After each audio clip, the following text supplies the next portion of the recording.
Greetings, neighbors. This is Reflections, a show sponsored by the Paducah Cooperative Ministry where we, all of us together, do God's work with human hands. My name is Gregory Waldrop, and I'm the pastor at Fountain Avenue United Methodist Church. I'm one of the co-hosts here for the Reflections show. I'm joined by my other co-host, Karen Winkel, who's the pastor at the United Church of Paducah. Good to see you, Gregory. Welcome. Yeah. Glad you're right here. And we're so glad and honored to have with us today Pat Blue, who is a treasure in lots of ways and is one of the folks who has moved to Paducah to be part of the lowertown community. But I know, Pat, that you aren't simply a transplant, but a returnee. So yes. Welcome back to Paducah and Thank welcome you. to Reflections Thank you. today.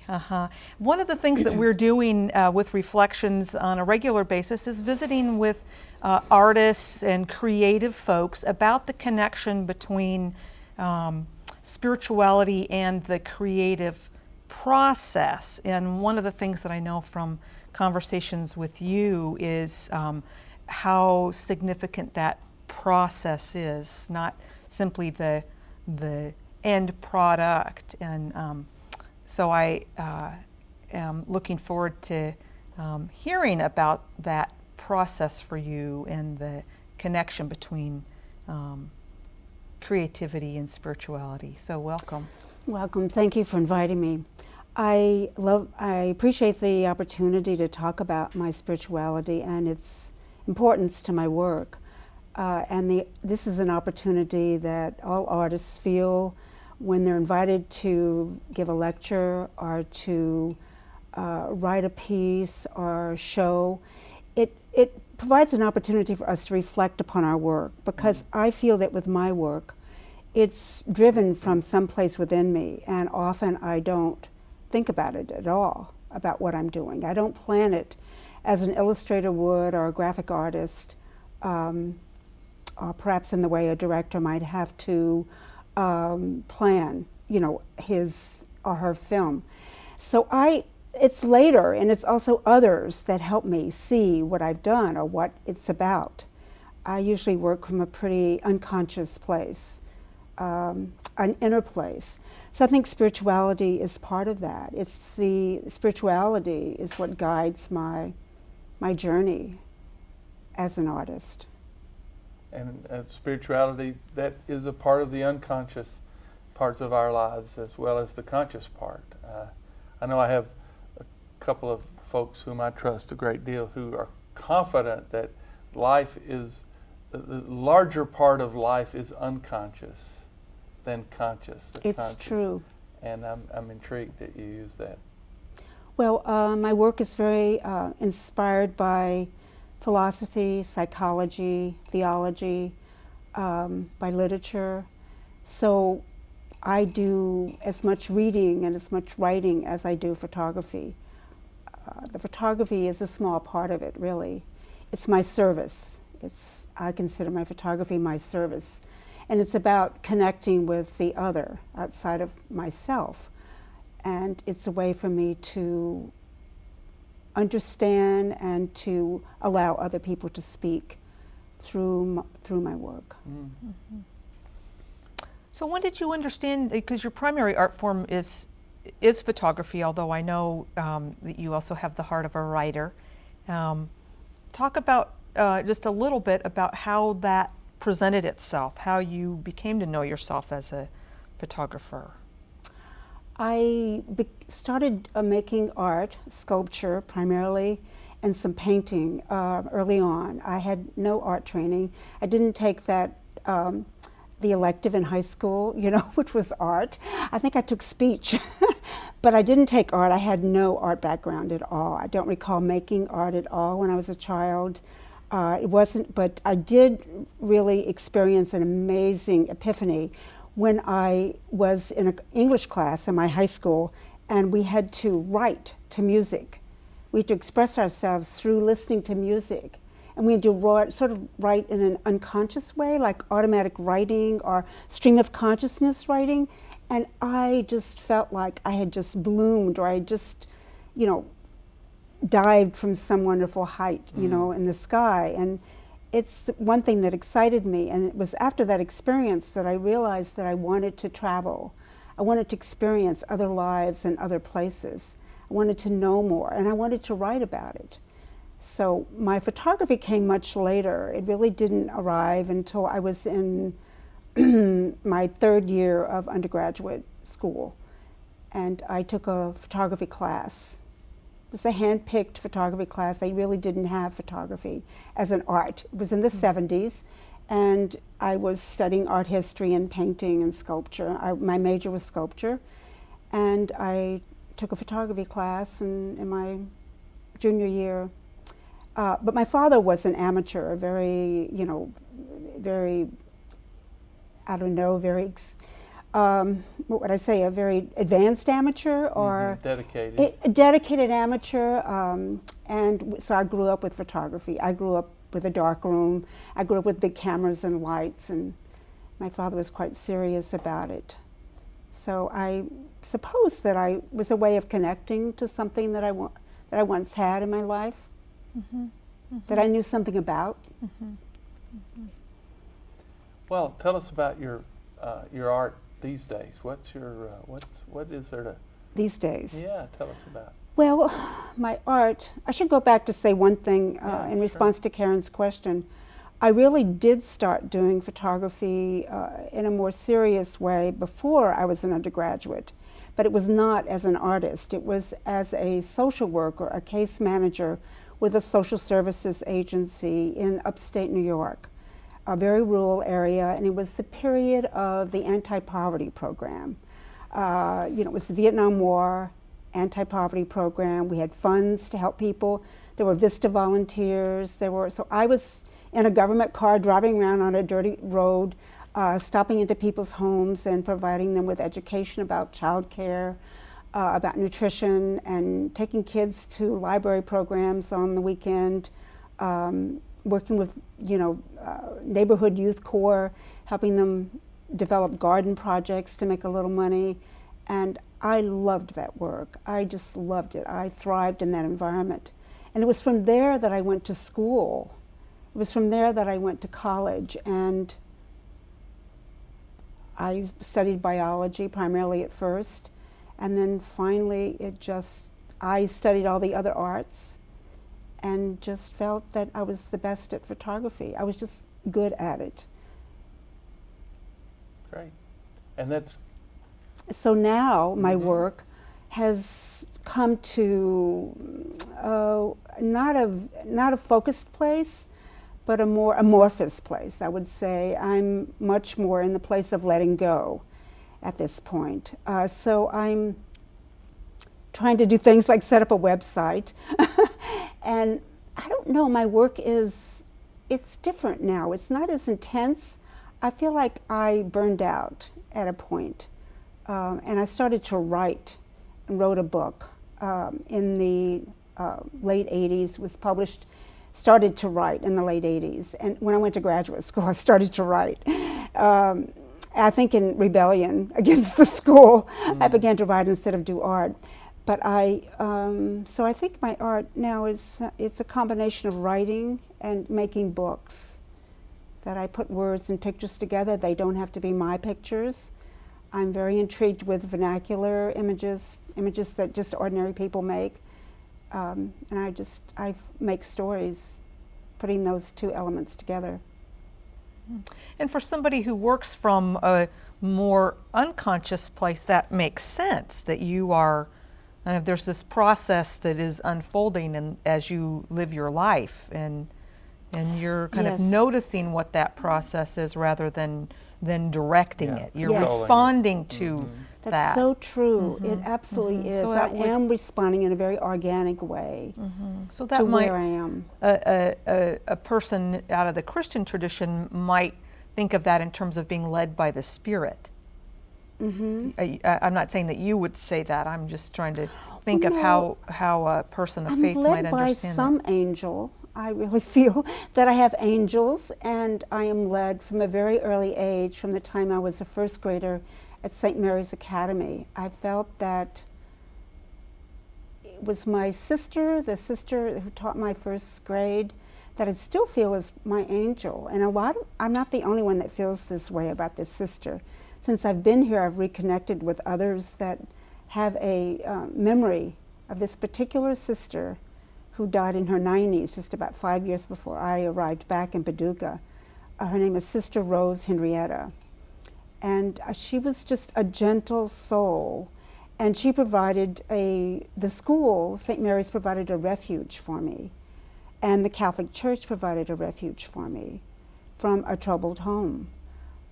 And I felt inspired. I felt in the otherworldly and mysterious place of the Catholic Church, I believe, was the foundation for my later years as an artist. Mm-hmm. Marvelous, marvelous. So I am driven somewhat, like as you said, a Christian would be led by the Spirit. Mm-hmm. But I don't think of it consciously. Mm-hmm. I just know it's there. Mm-hmm. Yeah. Well, I know you brought some examples of your work to share with our viewers, and I think it's such a privilege to have that work and your comment on it, because that helps our viewers understand that creative process that happens in you and through you.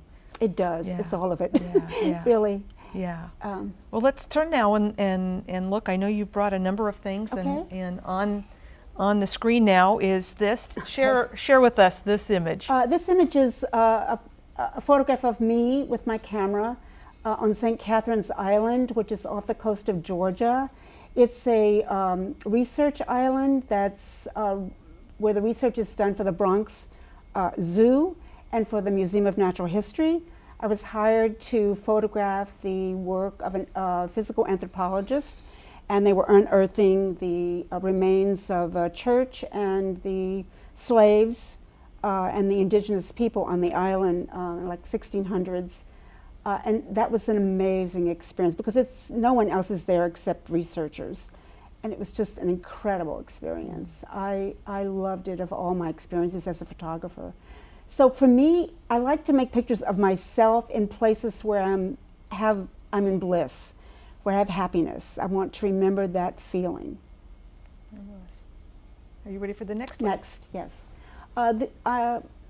Beginning here are a few images from my photojournalism work, which I did in the 80s when I was working for Life magazine as a photographer in their stable of photographers.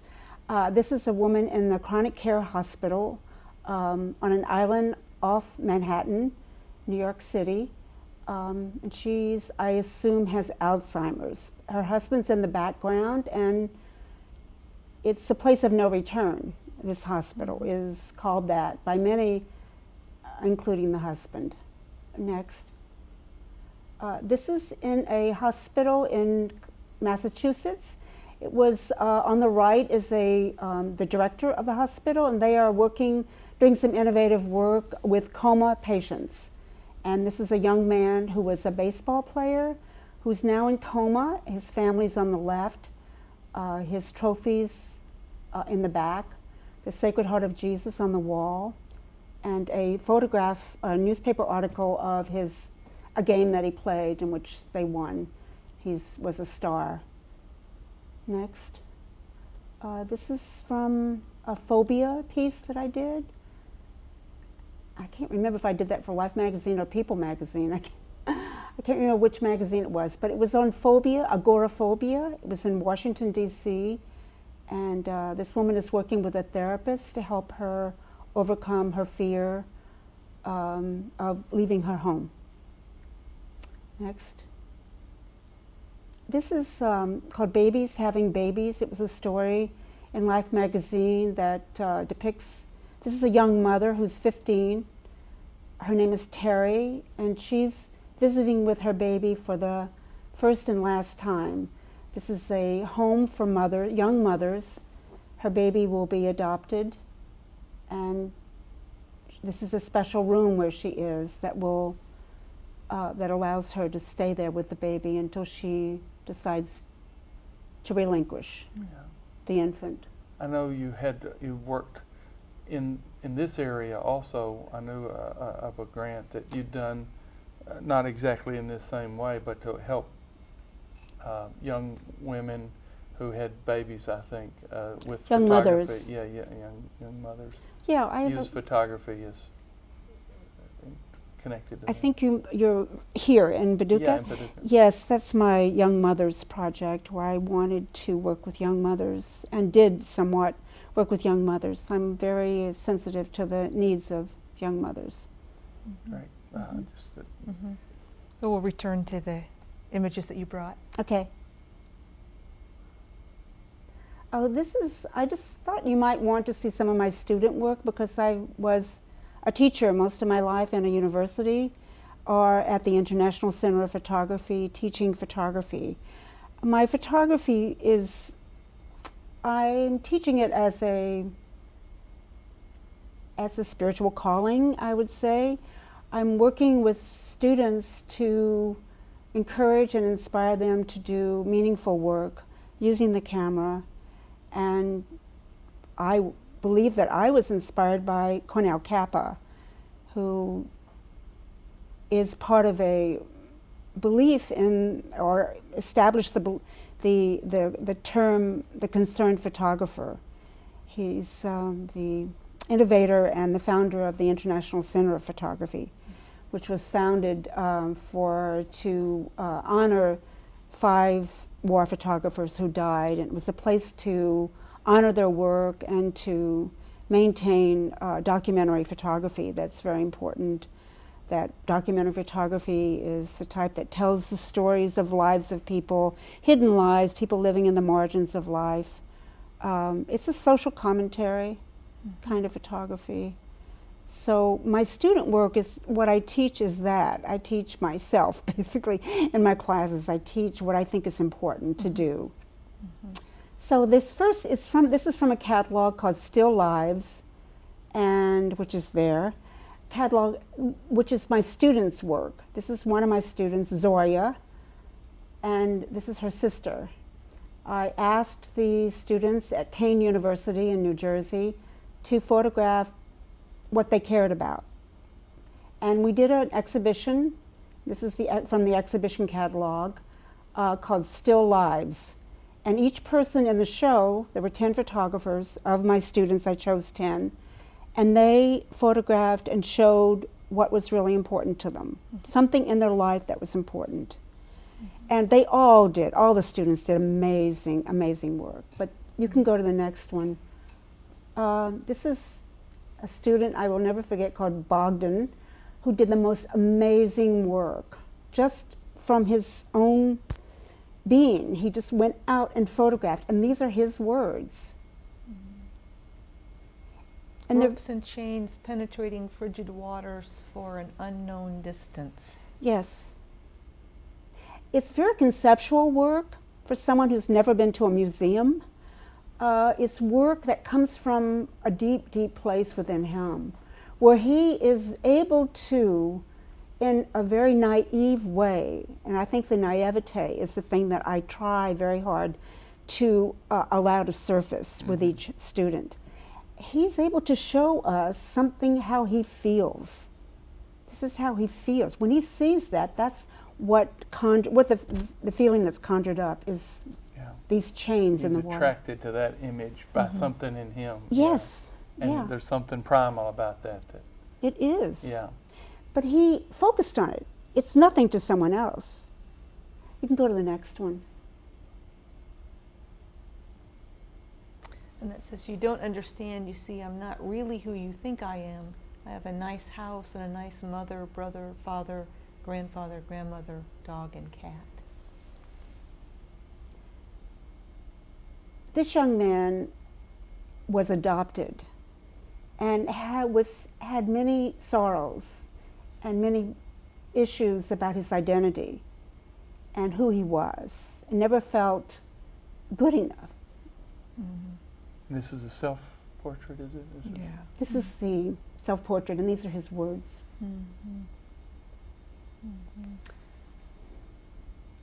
I think the piece is called Hello, Dad. He was communicating with his father. And this one says, light finds me, darkness hides me. Darkness hides me. God. light finds me, darkness hides me. This is a young man who did all of his work in my class by using a match. He struck a match and created the light that makes him visible. For just that moment. That moment when the shutter goes off.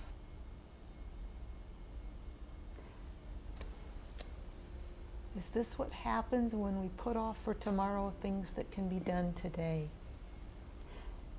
This young woman, Sheila, was also one of those prodigies. I feel they're all prodigies, but her piece, her entire work was called One Woman's Anger. And she went around her neighborhood, her ghetto neighborhood, and photographed all the things that were wrong. And do you think that everybody has this sort of potential in them, or was the people that were attracted to your class those people that? No, they had no idea what they were going to get in my class. They were very shocked because I use, for this class, I had just graduated from my master's program at the School of the Art Institute, and I was all about postmodernism, and I went to a class in New Jersey where the kids were coming from Newark and from all over, and they just took this class because they wanted an easy class. They didn't realize they were going to get this kind of class. They thought they were just going to do a few snapshots. And I didn't know how to teach them, really. I would just say, do you know what they would sit there looking at me like completely blank-faced, and I said, do you know what I'm talking about? And they said, I have no idea, Miss Blue. So I realized I wasn't communicating, so I started to figure out what to do. And I picked up the book Teacher by Sylvia Ashton Warner. I don't know if you've ever read that, but it's about her dilemma when she went to New Zealand to try to teach the Maori children reading and writing. And what she did was she had them read and write their own stories about their lives and then learn to read them. So that's what I did. I had them make pictures of their own lives. And of course I incorporated writing because I had just written a book and I felt it was important.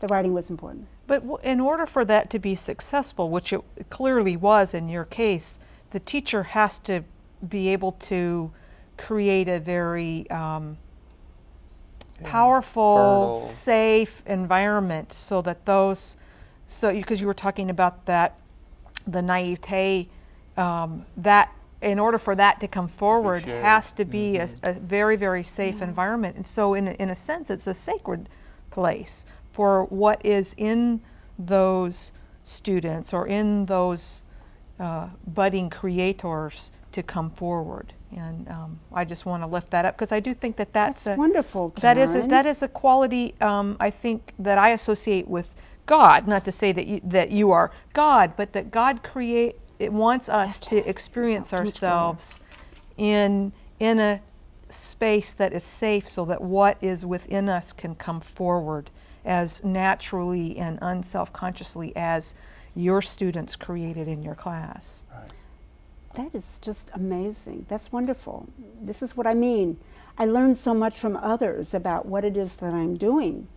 I believe it was also my encouragement, and that I truly believed in them, and I spent time with each one of them, and yes, it was a safe place. We did make it a safe place, and it was, I guess, a sacred place. I never thought of it like that.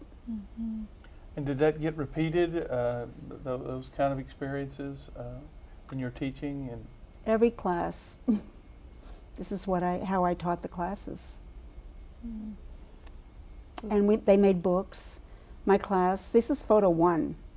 These are photo 1. They're not advanced students, but the show did come from students that I worked with, that I selected and I worked with individually. I mean, they were, so next series beyond my student work, I did a piece called Heart of Man, and it was a break from my photojournalism. I photographed men in a darkened studio space using light, blur, and motion. And I call it Heart of Man. And this is your studio here, or was this in Oh, another this was place? in, well, some of it was done in Chicago, some was done in Rhode Island, and some of it was done in Syracuse at an artist in residence program at Syracuse University. Lovely. These are very powerful images, and what we're lacking in this half hour is a chance to really keep company with them, because they could speak for a long time. We're getting close to the end of our time. As quickly this 30-minute goes by. Any other things you want to share with us particularly here? Well, I'll tell you about this. This is the work that I'm doing now. It's a kind of revisiting of older work that I have so much that I've never printed. This is called I and Thou, and it's about my connection with the subject. It's about becoming the subject, and in a Zen way. So each person is having an experience, a very personal, intimate experience in their life, and I am connecting with it. Mm-hmm. And the oval is just a way of highlighting that in the picture. Well, in the originals, you do see there's a difference, and it has to do with what's going on with that person. Sometimes this man has Alzheimer's. He's actually my cousin, my second cousin. He was a very famous civil rights attorney. He's got Alzheimer's, and this was my picture of him. But it was unconscious. I did not know it was like saying goodbye, you know, but it is. He's saying goodbye.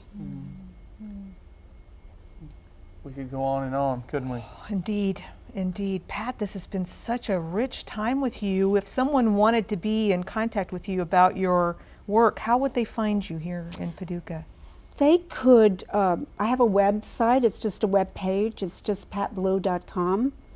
And they could contact me on my phone or my email. It's also patblue@comcast.net. And I'm in Lowertown. I live in Lowertown. Lovely. Thank you so much for Thank being here. you all. Thank you very much. And for your work. in Thank this you very process. much, Good Greg. gift, good gift. And Karen. Oh, marvelous gift.